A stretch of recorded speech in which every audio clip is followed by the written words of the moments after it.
সাহাবীদেরকে গালি দেওয়া হারাম। বলেন আমার সাথে, সাহাবীদেরকে গালি দেওয়া হারাম।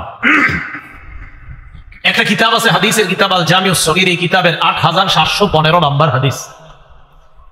এই হাদিসের বর্ণনাকারী আব্দুল্লাহ ইবনে আব্বাস রাদিয়াল্লাহু তাআলা আনহুমা, তিনি বলেন, عن عبد الله بن عباس رضي الله تعالى عنهما عن النبي صلى الله عليه وسلم قال من سب أصحابي فعليه لعنة الله والملائكة والناس أجمعين। রাসূলুল্লাহ সাল্লাল্লাহু আলাইহি সাল্লাম বলেন, আমার সাহাবীদেরকে যে গালি দেয় তার উপর আল্লাহর অভিশাপ, ফেরেশতাদের অভিশাপ, দুনিয়ার সকল মানুষের অভিশাপ তার উপর যে আমার কোন সাহাবীকে গালি দেয়।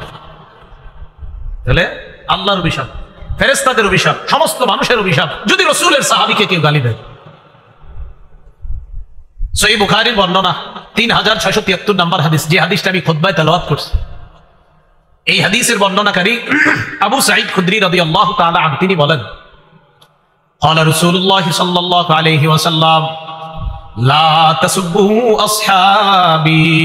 নবীজি বলেন, তোমরা আমার সাহাবীদেরকে গালি দিও না। ফালাউ আন্না আহাদাকুম আনফাকা মিসলা উহুদিন যাহাবা, তোমাদের কেউ যদি উহুদ পাহাড় পরিমাণ স্বর্ণ আল্লাহর রাস্তায় দান করো, মা বালাগা মুদ্দা আহাদিহিম ওয়ালা নাসিফা, আমার কোন সাহাবী এক মুঠ পরিমাণ দান করছে অথবা অর্ধেক মুঠ দান করছে, তোমাদের উহুদ পাহাড় পরিমাণ স্বর্ণের দান আমার সাহাবীর এক মুঠ পরিমাণ বা অর্ধেক মুঠ পরিমাণ দানের সমপরিমাণ বুঝতে পারবে না। রাসূল বললেন, আমার সাহাবীদেরকে গালি দিও না। দেখেন কত মায়া করে বলতেছে, যে আমাদেরকে বলতেছে, শোনো আমার সাহাবীদেরকে তোমরা গালি দিও না। একটা হাদিসের কিতাব আছে নাম সহিহ ইবনে হিব্বান, এই কিতাবের 7256 নম্বর হাদিস।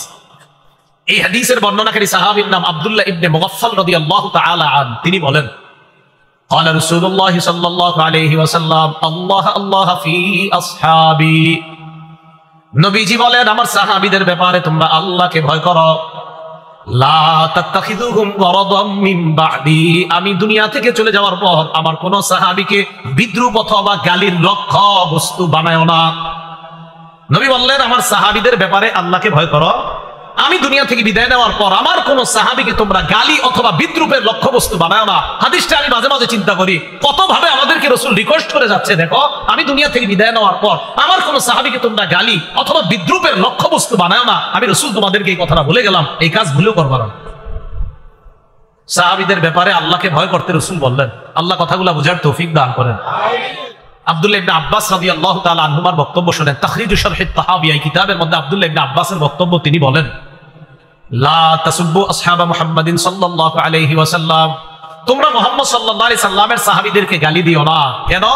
তিনি বলেন, ফালা মুকামু আহাদিহিম সাআতান ইয়ানি মা'আন নবী সাল্লাল্লাহু আলাইহি ওয়াসাল্লাম খায়রুম মিন আমালি আহাদিকুম 40 সানা। আব্দুল্লাহ ইবনে আব্বাস বলেন, তোমাদের কেউ 40 বছর ইবাদত করলা, রাসূলের সাথে কোন সাহাবী সামান্য পরিমাণ সময় কাটানো, তোমাদের 40 বছরের ইবাদতের চাইতে রাসূলের সাথে সামান্য সময় কাটানো এটা আরো দামি। কারে গালি দেন আপনি? কাম পান্না হইজা